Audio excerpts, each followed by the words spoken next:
ब्रह्मा जी से ही वेद ज्ञान का प्रचार हुआ। उनके 4 चेहरे, 4 भुजाएं और प्रत्येक भुजा में एक एक वेद है, परंतु बहुत ही कम संप्रदाय हैं जो उनकी आराधना करते हैं। इस सृष्टि की रचना ब्रह्मदेव द्वारा की गई थी। संसार के प्रत्येक जीव का निर्माण ब्रह्मदेव ने ही किया है।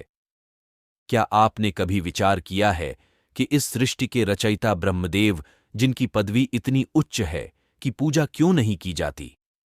पूरे विश्व में ब्रह्मदेव के केवल गिने चुने ही मंदिर हैं, जिनमें से केवल राजस्थान के पुष्कर में ब्रह्मदेव मंदिर सबसे प्राचीन और प्रसिद्ध है। ऐसा क्यों? आज हम आपको बताएंगे कि क्यों ब्रह्मदेव की पूजा नहीं की जाती है। ब्रह्मा जी से ही वेद ज्ञान का प्रचार हुआ। उनके 4 चेहरे, 4 भुजाएं और प्रत्येक भुजा में एक एक वेद है, परंतु बहुत ही कम संप्रदाय हैं जो उनकी आराधना करते हैं। उनकी पूजा न होने के सबसे मुख्य और महत्वपूर्ण कारण पर हम प्रकाश डालेंगे।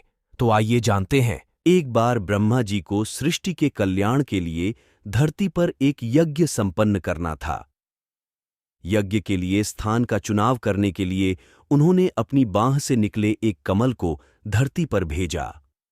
वो कमल राजस्थान के पुष्कर में गिरा। इस पुष्प के यहां गिरने से एक तालाब का निर्माण हुआ और ब्रह्मा जी ने यही स्थान यज्ञ के लिए चुना, परंतु यज्ञ के लिए ब्रह्मा जी की पत्नी सावित्री समय पर नहीं पहुंच पाईं। इस यज्ञ को संपन्न करने के लिए एक स्त्री की आवश्यकता थी।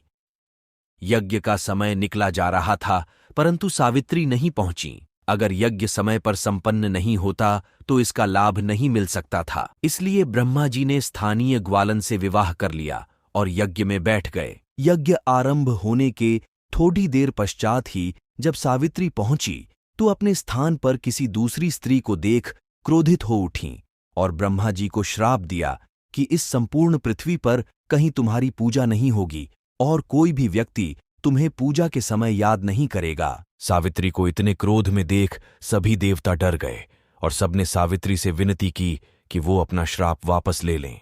तब सावित्री ने क्रोध शांत हो जाने के बाद कहा कि जिस स्थान पर आपने यज्ञ किया है, केवल इसी स्थान पर आपका मंदिर बनेगा। इसी कारण केवल पुष्कर में ही ब्रह्मा जी को पूजा जाता है। मान्यता है कि क्रोध शांत होने के पश्चात देवी सावित्री पास ही स्थित एक पहाड़ी पर जाकर तपस्या में लीन हो गईं और आज भी वहां उपस्थित हैं और अपने भक्तों का कल्याण करती हैं।